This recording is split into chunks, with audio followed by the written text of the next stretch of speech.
Okay, thanks so much for the introduction, Angela. So I'm excited to be here today with Eric to talk about some of our work looking at compound climate hazards and specifically anywhere there. Okay. Specifically looking at the health risks associated with co-exposure to extreme heat and wildfire smoke in British Columbia.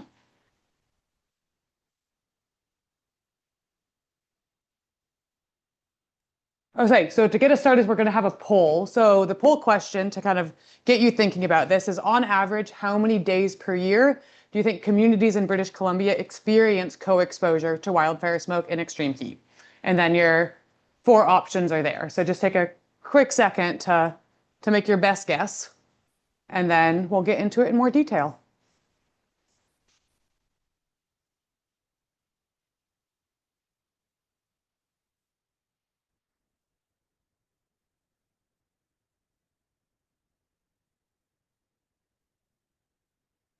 It's great, everybody.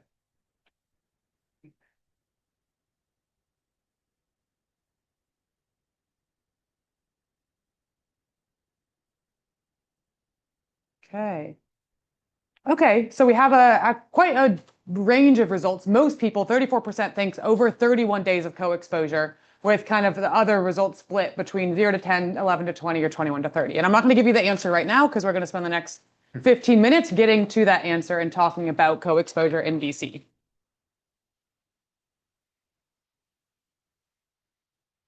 So the reason we're talking about smoke and extreme heat today is probably something most of you are familiar with. It's because these are increasing across Canada, right? These are two really important environmental exposures, and we have evidence showing that our exposure to both of these hazards independently is increasing, right? This plot on the left here is looking at the cumulative area burned by wildfires across Canada. And as you can see, 2023 was our record-breaking year, right? Worst wildfire season on record. But as you can see, 2025 was actually our second worst on record, and 2024 wasn't that far behind, right? And similarly, if we look at temperature anomalies, right? So compared to a reference level, how much warmer is it than average? You can again see that upward trend in our temperature across Canada. And specifically today, we're going to be talking about BC, right? And that's partially because we're located here, right? But also because we're regularly affected both by severe wildfires and heat waves, right? These are some headlines from last summer talking about different extreme heat and wildfire events that were happening in the province. On the left here, I have the forecast for fire weather for July 2026. So this coming July, right? The fire weather anomaly. And what we're seeing here is you can see that for a lot of BC, we're going to be well above average in terms of our severity of fire weather, right? That's the optimal conditions for wildfires starting and spreading. Usually means hot conditions, right? So the reason we're focusing on these co-exposures in BC is because they're happening a lot here. And another reason we want to talk about co-exposure to wildfire smoke and extreme heat, and this is a little taster for what Eric's going to get into a bit more, but there's emerging evidence that exposure to both of these things at the same time may actually amplify the health risks compared to either exposure alone, right? This is some results from a paper that focused on cardiorespiratory hospitalizations in California. And as you can see, they look at the risk with extreme heat alone, the risk with wildfire smoke alone, and then the joint risk. And the main thing to pay attention to here is when you have that joint exposure, the risk is a lot higher for a cardiorespiratory hospitalization compared to if you're exposed to just heat or just wildfire smoke. So again, the reason we're looking at this co-exposure is because we don't live in a vacuum, right? We're not exposed to one thing at a time. And there's this emerging evidence that they may actually amplify the health risks. So with that in mind, we wanted to ask the questions of, okay, how often do wildfire smoke and extreme heat events actually co-occur in BC, right? We know smoke happens a lot. We know extreme heat happens a lot. We can think about the 2023 fires. We can think about the 2021 heat dome, right? We have a lot of independent evidence of these events, but what's the co-occurrence, right? And more importantly, has the frequency intensity changed over time? So not only do they happen, but is it increasing over time? And specifically, which communities are most exposed? And the way we did this is we looked at wildfire smoke extreme heat days, which we defined as a concurrent wildfire smoke and extreme heat day, right? Wildfire smoke days we defined using information on smoke plumes and daily average PM 2.5.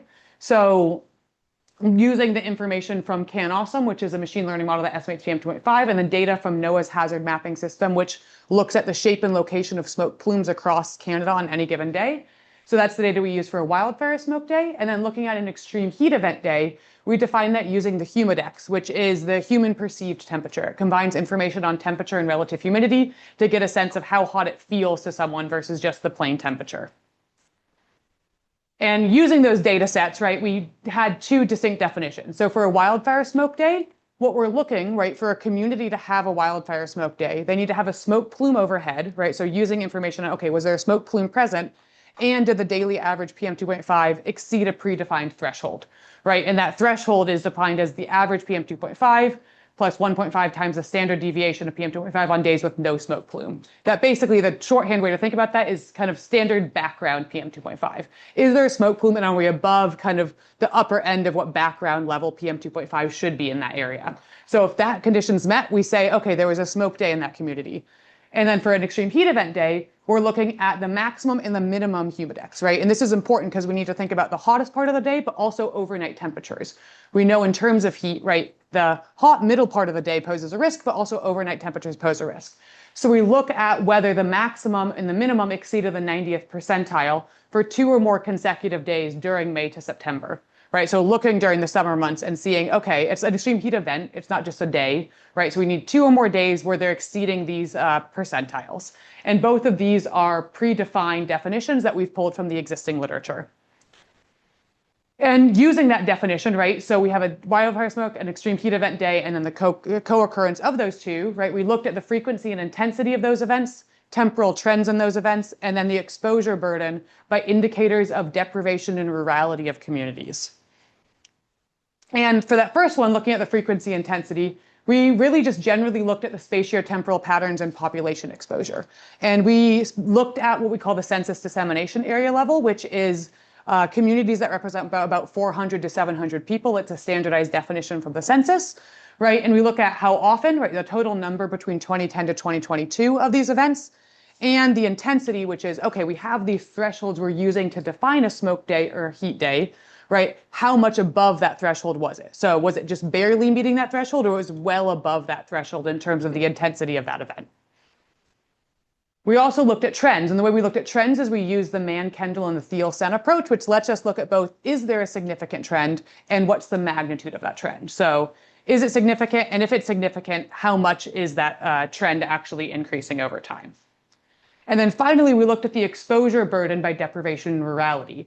And for deprivation, we looked at the Canadian Index of Multiple Deprivation, which is an approach that uses a lot of different information from the census and creates 4 different aspects of deprivation, including ethnocultural composition, residential instability, situational vulnerability, and economic dependency. And then for rurality, we looked at metro areas, micropolitan areas, and rural areas. So we have low, medium, and high deprivation, and then metro, micro, and rural. And we specifically tested for significant differences between these groups in terms of their exposure to co-occurrences using Welch's ANOVA and a Games-Howell post-hoc test. So getting into the results, right? How often do they actually occur? The answer is they do occur, right? And they occur a decent amount across BC. So there's not a single community in BC between 2010 to 2022 who didn't experience at least one.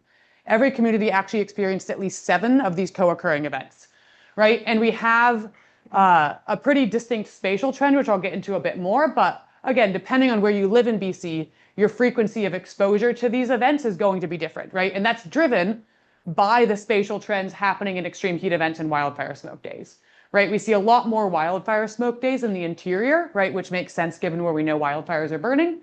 But when we look at extreme heat, we actually see more getting out towards the coastal and less extreme heat events. But then when you look at the overlap, right, you're going to get these distinct spatial trends, right? And looking over 13 years, there was 276,000 of these events across these dissemination areas, which led to about 17.8 million person days of exposure. So again, these are happening and they're not happening infrequently across the province, right? And in terms of looking at specifically days per year, right? On average, communities actually only experience about 2.8 days per year, right? So a lot of people guessed over 31. It's not that often, luckily. Like, we're in a fortunate position where it's happening, but it's not happening for a month every year. It's happening for about 3 days per year. But again, that varies a lot depending on where you live, right? This average is going to be skewed by very low exposure levels on Vancouver Island and much higher levels in areas like the Okanagan, right? So again, we have these distinct trends that are driven by these trends in extreme heat and wildfire smoke days. And we can also look at the exceedances, right? So again, this is just looking at the frequency, right? How often are they happening and which areas have the highest frequency? But again, thinking about the intensity is also important, right? These bivariate maps, right? If you're this dark brown color, that means you tend to have more intense extreme heat events and wildfire smoke events, right? Versus if you're purple, it tends to be mostly just extreme wildfire smoke, versus if you're orange, it tends to be mostly extreme heat events, right? And again, if we look at this trend here, we can see that it's really in this central region of BC where we're seeing these more intense events, right? We're getting both intense extreme heat and intense wildfire smoke. So again, we can look at, okay, how often are they exposed, but also what's the intensity of that exposure? Are they just barely qualifying as a smoke day or an extreme heat day, or are they well above that threshold? And we can also think about the temporal trends, right? Looking at the spatial trends is really important to help identify, okay, which communities in BC have the most frequent or intense exposure, but also how has it changed over time, right? And we can look at, this is looking at the person days of exposure annually and monthly, right? And what we can see is kind of just doing an eyeball of it, it looks like there is an increasing trend, right? There is a lot of temporal variation, right? That's expected with things like wildfire smoke, right? Some wildfire seasons are really bad, others aren't. But there's overall an increasing trend from 2010 to 2022, right? And there's also really distinct seasonal trends to it, right? When we're seeing this co-occurrence, it's not happening equally distributed across the summer, right? It tends to be happening more often in late summer, right? So again, we can see that our extreme heat events actually tend to happen earlier in the summer, wildfire smoke later, which means kind of we have this overlapping red happening kind of more in like the August to September timeframe. So we can say, okay, it's increasing over time and we're seeing it at this time of year most often, right? And then we can also look at trends in the intensity, right? And the intensity, again, there's a little bit less of that consistent upward trend. The intensity really varies depending on the year. And we're going to get years like here, right? This is looking at the intensity of extreme heat events, right? On extreme heat event days, we had really high intensity in 2021. That was because of the heat dome, right? But then we can say that heat dome clearly didn't really coincide with a lot of wildfire smoke day because the intensity, once we looked at the overlap, was much lower. And again, I said about 2.8 days per year, but if we look at the first 5 years of this time frame, it was actually only about 1 day per year that communities experienced. And then if we look at the last 5 years, we're getting closer to 5 days per year. So again, 2.8 overall, but from 1 to 5, which is a pretty big increase in communities' exposure, right? And over 60% happened in those last 5 years. The vast majority of these have happened in the most recent time frame, right? And this is another way to look at the frequency and intensity. So this is looking at the number of days per year in communities, the distribution, right? Number of days and then the intensity, and looking from 2010 to 2022. And the main thing to pay attention to here is that distribution, right? As you go from 2010 to 2022, that distribution is shifting to the right, right? And that distribution shifting to the right means that communities are experiencing more, right? If we look at 2010, right, most were between 0 to 5, versus if we look up at 2022, most were actually between like 10 to 15, right? It looks pretty different and we're getting that distinct shift to the right. And again, you kind of see that shift to the right happening in the smoke days and the extreme heat days, and also a little bit in our exceedances, right? The PM 2.5 exceedances, less of that consistent shift, but you can see that with humidex, again, we're shifting to the right, meaning that our extreme heat events are getting more intense with time. We can also look at the spatial trends in temporal trends, right? So again, we were able to look at, was there a significant trend and what was that magnitude of the trend, right? And looking at this is looking at the trend in the co-occurrence of smoke and extreme heat event days. And everything here, those are the communities that experience a significant increase in their exposure, right? And their magnitude of exposure is up to 1 additional day per year, right? So each year they're getting 1 more day of co-exposure and it's a significant increase. So again, we can say actually in northern BC, we're not seeing a significant increase in this exposure, but in the southern half of BC, we are seeing significant increases in exposure. And again, the areas with the largest increases tend to be located more in this central southern region, right? And again, we can also look at the trends independently in smoke days and extreme heat event days and in the intensity looking at those exceedances. And again, the main thing to pull away from here is, again, anywhere we look, we're really seeing it in that southern half. So when we're looking at the increase in exposure, right, the increase in exposure, both in frequency and intensity, is really concentrated in this southern half of British Columbia. And yeah, in terms of looking at the number of people, right, that southern half, that's about 42% of communities, about 1.9 million people experience significant increases in their exposure.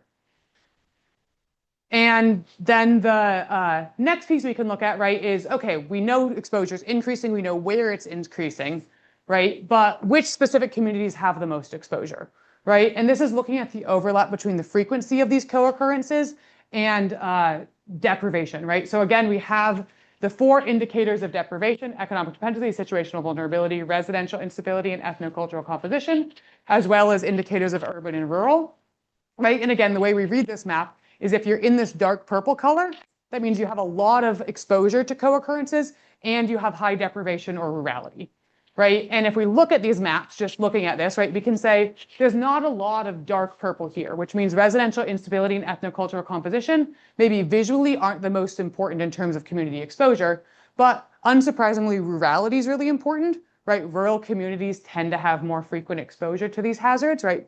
Often due to their proximity to sources like wildfires, right? But we're also seeing these communities show up in economic dependency and situational vulnerability. So again, we're seeing kind of, okay, there are communities that are likely more at risk who are having a lot of this frequent exposure to these hazards, right? And we can also look at it in terms of, is there actually significant differences? So again, we can look at low, medium, and high, or metropolitan, micropolitan, and rural and remote. And if we test for actual significant differences between these groups, right, we actually don't see a ton of really significant differences by frequency, right? Again, the overall frequency between 2010 to 2022, right? We see maybe a small difference between metropolitan and micropolitan, and there are some differences by economic dependency and ethnocultural composition, but again, I wouldn't say they're huge differences, right? We see more of these differences come out when we look at trends, right? So if we look at the change or the increase in co-exposure over time, right, we see a really distinct gradient with rurality, right? In terms of who's experiencing that increase in exposure, it's much more in rural and remote communities compared to metropolitan communities, right? So when we're thinking about, okay, who do we need to prioritize in terms of these co-exposures, right? Thinking about rural and remote communities are the ones that are really seeing that increase in their co-exposure, right? And then similarly, places with higher economic dependency, lower ethnocultural composition, right? And higher situational vulnerability. So we see a little bit more of these differences. But again, I wouldn't say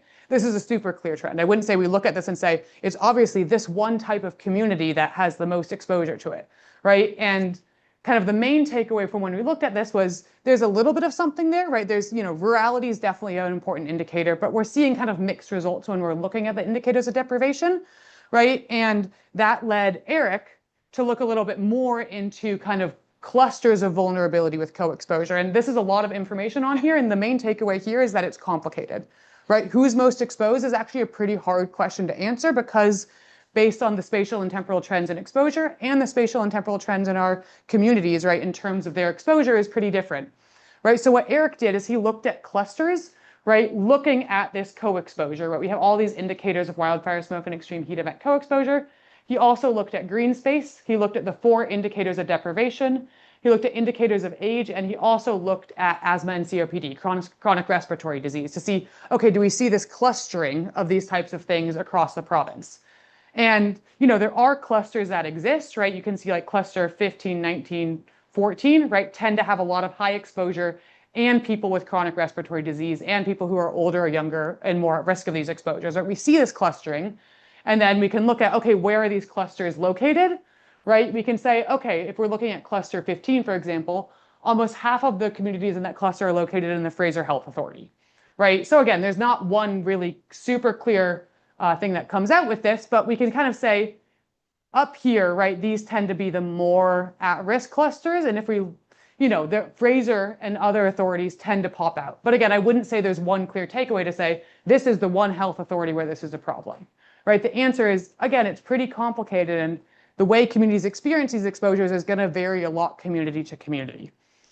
And, you know, with that, I think the main takeaways from this work is that, a lot of people are exposed to wildfire smoke and extreme heat events. Everyone in BC has been exposed to these, right? And there's really high accumulated exposure in some of these regions. And I think we can use this information to inform more targeted interventions. Again, likely northern coastal BC is not going to be our priority when we're thinking about these hazards. We can look at where these are happening and the intensity of them, and it's really in the southern half, in the interior region, right? And we can prioritize those populations, right? And we can also conclude that that frequency and intensity is increasing, especially in those rural and potentially more susceptible populations, right? Again, rurality is a really important indicator of this exposure, which means when we're thinking about how to prepare communities, right?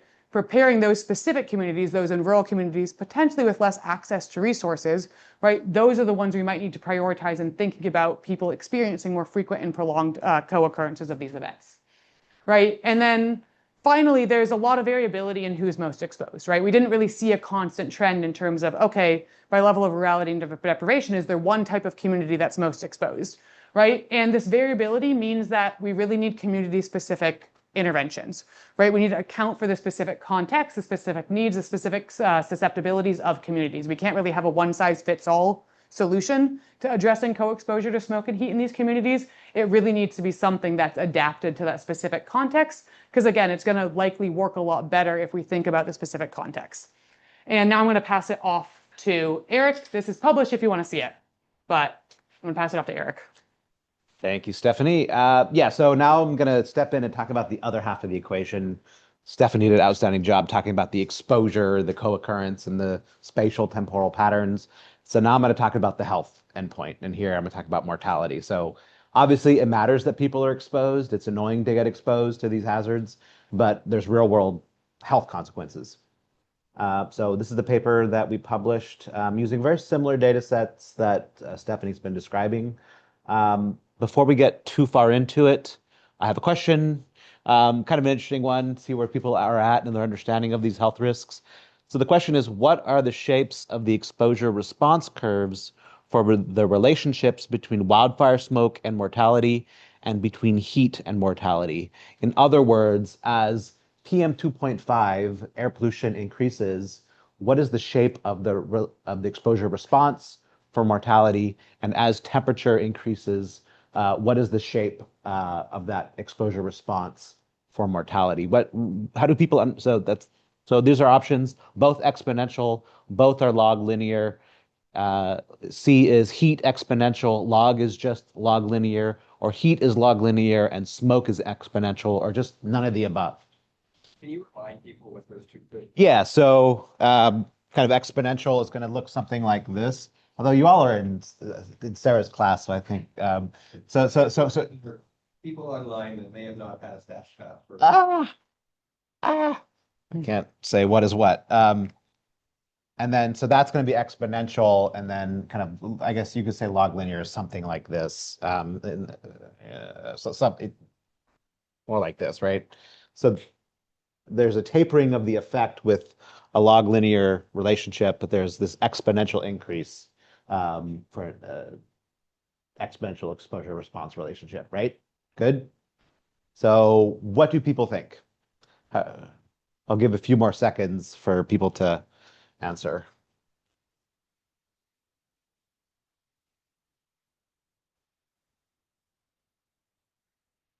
We good?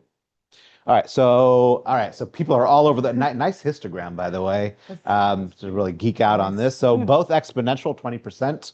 So about a fifth of you said, yeah, I think they're both like really exponential risk. Both are log linear, meaning, oh, maybe, lower end of the exposure, there's a sharp increase and then it tapers down. And then 23% say heat is exponential, smoke is log linear. Heat is log linear. So 20% said heat is log linear, smoke is exponential, and 10% said, I don't think it's any of these. Yeah, so people are all over the place. There is potentially a right answer. We don't know everything about these exposure response relationships, but oops, oh, am I not supposed to show that? I don't know. Okay, let's move forward. It's not advancing, so I'll just do this. Okay, so Sarah Henderson, who you I believe you all should know, everybody in the room should know, Sarah Henderson. She published a paper, or just kind of an opinion piece about the public health paradox of wildfire smoke. The key thing she wanted to communicate in this is, so wildfire smoke or PM 2.5 tends to be log linear, but most of the risk seems to be occurring in this lower part of the exposure spectrum, in the distribution of exposure. So, for instance, this is saying, these backgrounds are colored by the air quality health index, but where we show that the AQHI is low, that's actually where most of the health kind of adverse events are occurring. Does that make sense? So there's a bit of a paradox in, well, all of our public health messaging is around this really high exposure, but it's actually way more complex than that. So it's a really interesting piece that she wrote. In the interest of time, I'll skip through it. And then for heat or temperature, these are percentiles on the x-axis. We're talking about heat, so ignore this interesting part, also interesting. Cold temperature, Angela could tell you more about that. But in this really high levels of exposure, we see exponential increasing risk. And this is specifically for mortality. So, yeah. And what this creates is something potentially really complex, which Sarah Henderson has coined the fish-shaped function. So imagine, we wrote this cartoon little it's not an animation, but sketch for the paper on. So PM 2.5, it's got this log linear look to it, and then temperature has this exponential look to it. And so most of the health risk might be somewhere in here potentially. This looks like a very complex problem. So yes, it's already complex in the spatial temporal patterns of exposure that Stephanie's laid out and the underlying population susceptibility. But what about when these exposures co-occur? What does that actually look like? Not just in terms of potential interaction, but what is the shape of that interaction, which is a pretty challenging thing to try to answer. We don't fully answer, but we kind of get to some of the some evidence to suggest that it is pretty complex. This is a paper from California just showing, kind of establishing. They were looking at mortality in California and looking at the co-exposures to heat and wildfire smoke, and they did find this synergistic effect. I won't get into the details of this, but the study that I'm going to talk about uses a similar approach where it's a case crossover study design. For those that are familiar with case crossover study design, good for you. For those, we don't have too much time to talk about it, but it's a really effective way that people kind of serve as their own self-controls, so to speak. So let's jump into the study aim and overall approach. So we wanted to investigate the synergistic effect of PM 2.5 and temperature co-exposure on all-cause mortality during the warm season in Metro Vancouver. The overall approach involved kind of assigning exposures at the postal code level. And then we examined community deaths only. And the reason why we focused on community deaths is these are potentially the most susceptible individuals. We covered 13 years of exposure and mortality data between 2010 and 2022, between June and September. That's the warm time of the year where these co-exposures occur. And we restricted it to the Southwest Heat Alert region. Colloquially, we can just call Metro Vancouver.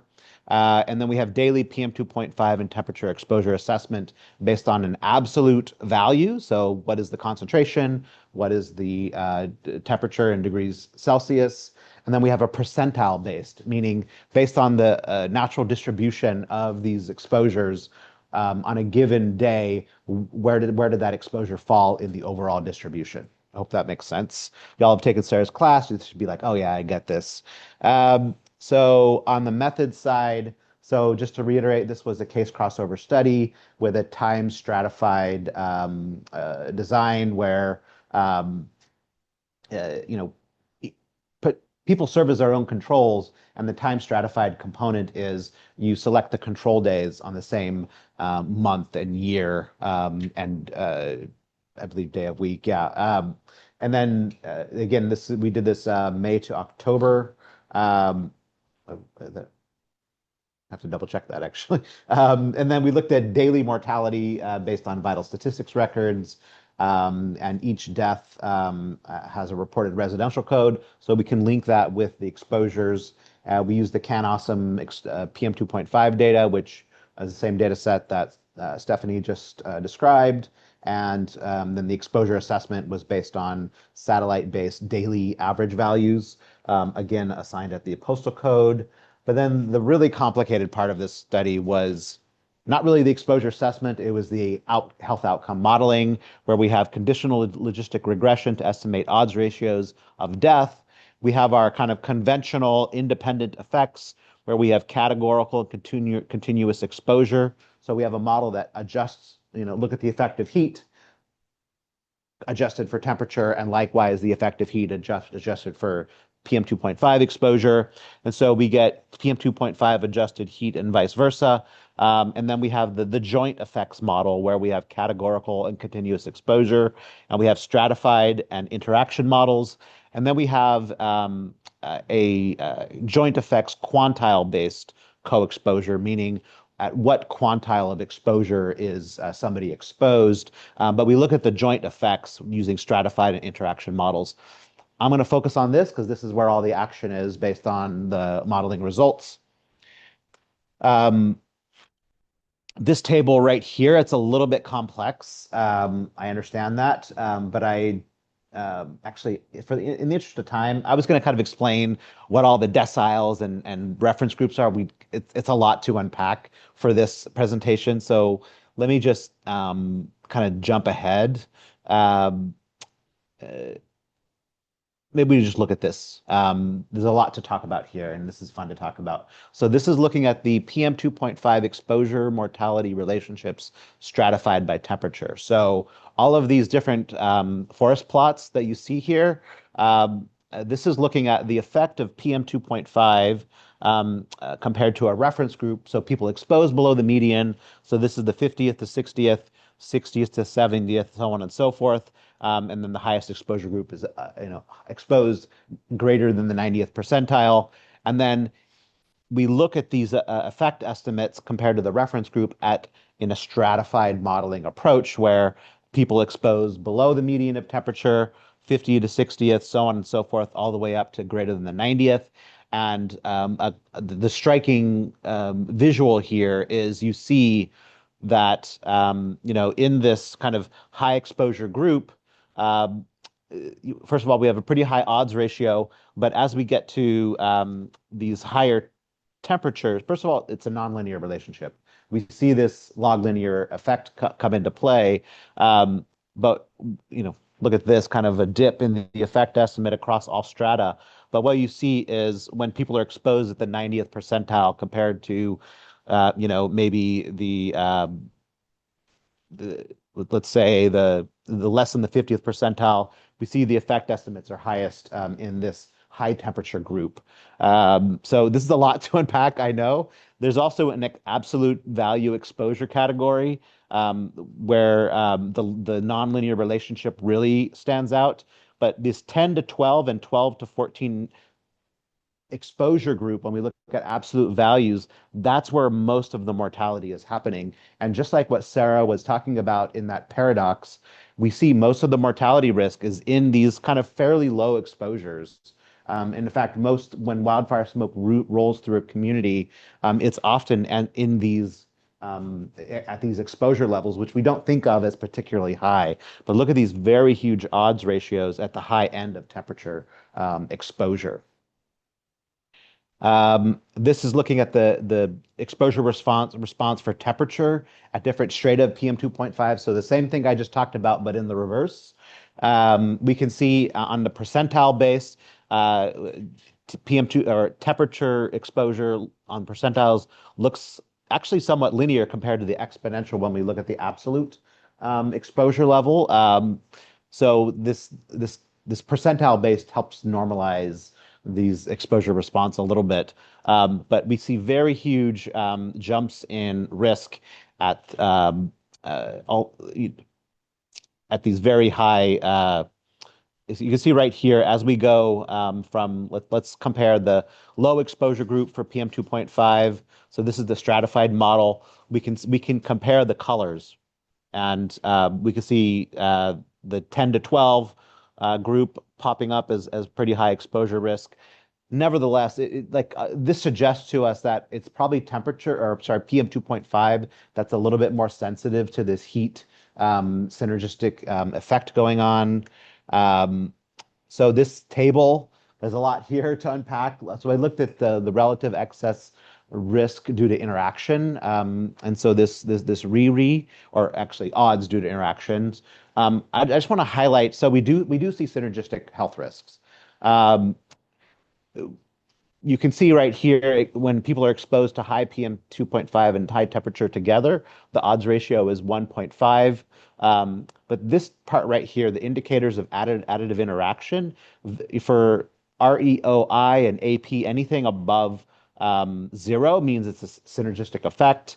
And the synergy index indicates that this synergistic effect is actually quite high. But one point I want to make is that when people are jointly exposed to high temperature and high PM 2.5, about 84% of the excess risk is due to the synergistic or interaction between these co-exposures. So almost all of it is due to the synergy. Um, I'm going to skip this part and just say that what are the implications? Well, following up on what Stephanie was iterating, I'll reiterate it, is it's very complicated. The synergistic effect means that mortality risk of PM 2.5 and wildfire smoke cannot be disentangled from temperature. You really can't ignore temperature when you're thinking about air pollution in PM 2.5. And increasing co-occurrence of smoke and heat, as was just detailed, suggests that co-exposures are on the rise in Greater Vancouver and BC more widely. The synergistic mortality risks were highest at PM 2 point levels that are well below the BC air quality objective, meaning when we put out air quality alerts, they're typically at these higher levels, like 25 micrograms per meter cubed, when most of the risk that we're seeing is actually well below that level of exposure. And current public health guidance and air quality standards may not fully address these emergent climate change impacts. I do want to comment that we did publish another paper looking at current public health guidance around wildfire smoke and heat exposure, where we kind of asked the question, well, how are public health agencies, largely environmental protection agencies, how are they communicating about these exposures, in any of their public health guidance? And so we scoured the U.S. literature, of publicly available information, as well as throughout Canada. Interesting finding was that so this graph is trying to communicate, well, what are the measures that are being communicated? We found that there's this red box is highlighting public health messaging that seems to be less frequently referenced in a lot of the public health guidance. And a lot of this actually can be applicable to smoke and heat exposure. So, for instance, prioritizing heat avoidance over wildfire smoke, checking in on others, and looking at air monitoring data, referring to these data that are widely available now. These are pretty simple interventions to implement, but we found that these are rarely mentioned in current public health guidance. So this review was like the first stab at, well, how is the current North American messaging around this co-exposure problem?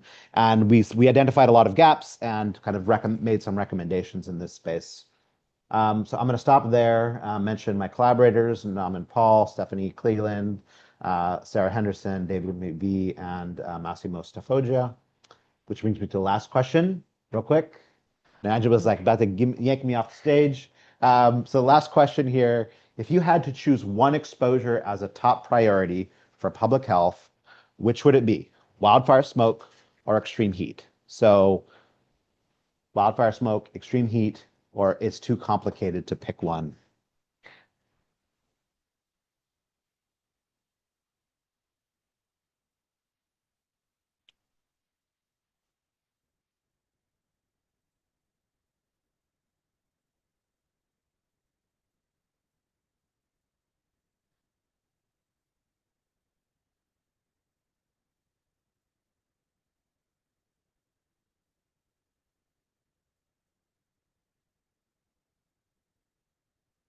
So we good?